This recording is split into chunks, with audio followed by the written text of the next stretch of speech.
स्वराचा आज कॉलेजचा पहिला दिवस होता. इतके वर्ष अनुभवलेल्या शाळेच्या शिस्तप्रिय वातावरणातून आणि त्या स्कूल युनिफॉर्ममधून बाहेर पडून तिला आज अगदी मोकळं मोकळं झाल्यासारखं वाटत होतं. कॉलेजच्या खास पहिल्या दिवशी घातलेल्या त्या ड्रेसमध्ये स्वरा छानच दिसत होती. तिच्या शाळेतील जवळच्या दोघीही मैत्रिणी त्याच कॉलेजला ॲडमिशन घेतल्याने तिला एकटेपणाची भीती अशी फार वाटत नव्हती.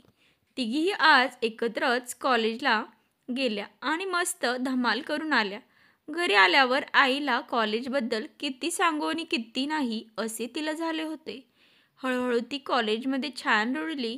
रोज कॉलेजचे नवनवीन किस्से ती आईला घरी आल्या आल्या सांगत असे. पण स्वरा आज मात्र कॉलेजमधून घरी आली तेव्हा नेहमीच्या गोड आवाजात तिने आईला हाक मारली नाही. उलट काही न बोलता ती सरळ आपल्या खोलीत गेली. स्वातीने तिचे पान वाढले आणि तिला जेवायला बोलावले. तर बाईसाहेब आज भूक नाही म्हणत चक्क झोपल्या होत्या. मग आईने पण ती दमली असावी म्हणून तिला निवांत झोपू दिले. खरं तर आज स्वराचा मूड पार गेलेला होता. गादीवर पडता क्षणीच तिच्या डोळ्यासमोर आजचे दृश्य झरझर सरकले. नेहमीप्रमाणे कॉलेज आटोपून बाहेर पडताच गेटच्या बाहेर 4-5 दटिंगन मुलांचं टोळकं उभं होतं आणि या मुलींना बघून त्यांनी अश्लील हावभाव करत मोठ्याने गाणी गात चिडवू लागले. स्वरा आणि तिच्या मैत्रिणी घाबरतच तिथून भरभर निघाल्या. आजवर शाळेच्या शिस्तप्रिय वाटणाऱ्या पण सुसुरक्षित अशा वातावरणात त्यांनी असले काही अनुभवले नव्हते. असले प्रकार कॉलेजमध्ये सर्रास चालतात हे त्यांनी ऐकले होते, पण एकूणच त्यांचे कॉलेजचे वातावरण छान असल्याने त्यांना आतापर्यंत असले काही अनुभव आले नव्हते. कॉलेजबाहेर मात्र कुठून कुठून बाहेरची मुले येऊन उभी राहत असे आणि असलंच एक टोळकं हल्ली रोज दिसायला लागलं होतं आणि मुलींना त्रास देण्याचे या मुलांचे चाळे रोजच चालू झाले होते आणि कुणी ना कुणी मुली यांच्या आचरटपणाला बळी पडत होत्या. आज स्वराच्या ग्रुपवर ती पाळी आल्याने त्यांना फारच राग आला होता, पण ती मुले कुणाला जुमानत नव्हती. त्यांचे कॉलेज बाहेर प्रस्थ फार वाढले होते, त्यामुळे त्यांच्या भीतीने त्या काही करू शकल्या नाही. साहजिकच या सर्व गोष्टींमुळे स्वरा फार भांबावली होती. कुठल्याही अन्यायाविरुद्ध सक्षमपणे उभे राहिले पाहिजे हीच शिकवण आजवर तिला घरून आणि शाळेतून मिळाली होती. पण प्रत्यक्षात मात्र असा प्रसंग आला असता ती काहीच करू शकली नाही. उलट तिच्या मैत्रिणीसारखीच ती पण फार घाबरली होती. डोळे मिटता मिटता तिच्या मनात विचार आला, खरंच माझ्याकडे एखादी शक्ती असती ना तर आज त्यांना चांगला धडा शिकवला असता. असा विचार करतच ती झोपी गेली आणि काय आश्चर्य, तिला झोपेत स्वप्न दिसलं की तिला हवे तेव्हा अदृश्य होण्याची शक्ती मिळाली आहे.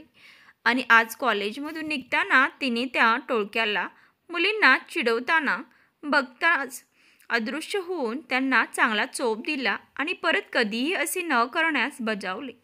ते टोळकं घाबरून तिथून पळूनच गेलं. सगळ्या मुलींना पण खूप हायसं वाटलं. ते बघून ती खूप आनंदली आणि तेव्हाच तिला जाग आली. आपले स्वप्न आठवून तिला तिचे हसू आले आणि आपण स्वप्नात त्यांना कशी चांगली अद्दल घडवली हे आठवून ती एकदम सुखावली. तेवढ्यात आईने तिला जेवायला बोलवले. आता मात्र स्वराचा फ्रेश मूड बघून आईने हळूच तिला आजच्या दिवसाबद्दल विचारले.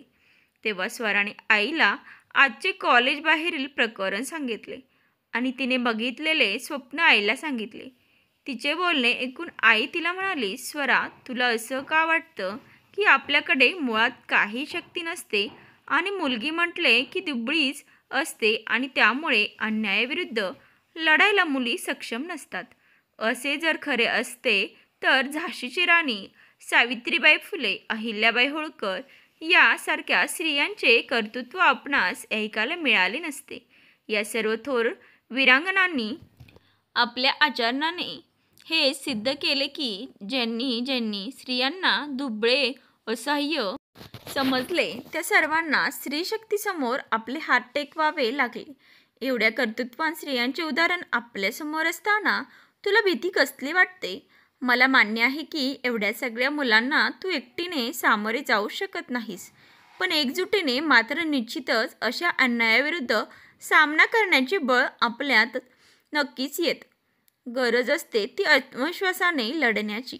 इतर मुलींना सारखे आपण देखील काहीच करू शकत नाही असे प्रत्येकीने विचार केल्यामुळेच असल्या वाईट प्रवृत्ती उफाळतात. तुला स्वप्नात अदृश्य होण्याची शक्ती मिळाली म्हणून तू खुश झालीस आणि अन्यायाविरुद्ध दटके सामना केलास. अगं, पण प्रत्यक्षात तुझ्यात असलेल्या आत्मशक्तीला तू विसरते आहेस.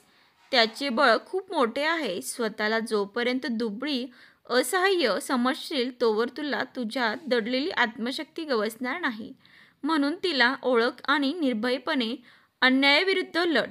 सर्वांनी मूग गिळून बसल्यास काहीच साध्य होणार नाही. उलट त्या मुलांची त्रास देण्याची वृत्ती बळावेल. उद्या सर्व मैत्रिणी मिळून कॉलेजच्या प्राध्यापकांना भेटा आणि त्यांना या प्रकरणाची सविस्तर कल्पना द्या. ते नक्कीच यातून मार्ग काढतील.